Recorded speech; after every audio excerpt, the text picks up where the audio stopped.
গল্পের নাম চালাক ফিকু ও সোনালি ফলের রহস্য। অনেক দূরে এক জাদুর মতো সুন্দর বন ছিল। সেই বনের গাছপালা সাধারণ বনের মতো নয়, বরং একদম রঙিন 3D কার্টুনের মতো চকচকে। বেগুনি রঙের ঘাস আর কমলা রঙের মাশরুমের মাঝে বাস করত এক দারুণ চালাক শিয়াল, নাম তার ফিকু।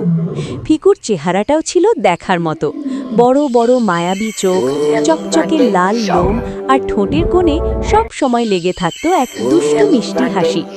বনের রাজা ছিল এক বিশাল সিংহ, কিন্তু রাজা হলে কি হবে, সে ছিল খুব লোভী।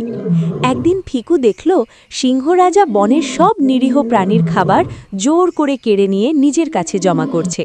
ছোট খরগোশ আর হরিণরা ভয়ে কাচুমাচু হয়ে দাঁড়িয়ে আছে।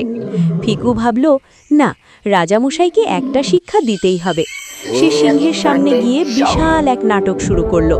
আকাশের দিকে তাকিয়ে অবাক হওয়ার ভান করে চেঁচিয়ে উঠল, মহারাজ, মহারাজ, সর্বনাশ হয়েছে! না না, সুখবর! সিংহ খাবার চেবোতে চেবোতে বলল, কি হয়েছে?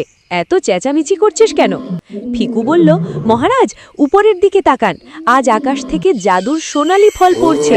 যেই ওটা খাবে সে আজীবন শক্তিশালী থাকবে। লোভী সিংহ ভাবল, সাধারণ খাবারের চেয়ে জাদুর ফল তো বেশি দামি। সে হাঁ করে আকাশের দিকে তাকিয়ে রইল। কই, আমি তো দেখছি না। ফিকু বলল, একটু ভালো করে তাকান মহারাজ, মেঘের আড়ালে। সিংহ যেই একমনে আকাশের দিকে তাকিয়ে রইল, সেই সুযোগে ফিকুর চোখের পলকে সব খাবার সরিয়ে নিয়ে পাশের ঝোপের আড়ালে লুকিয়ে ফেলল।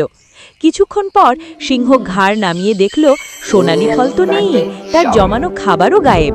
সিংহ গর্জন করে উঠল, কিন্তু ততক্ষণে ফিকুর নিরাপদ দূরত্বে পৌঁছে গেছে। সে জমানো খাবারগুলো সব প্রাণীর মধ্যে ভাগ করে দিল।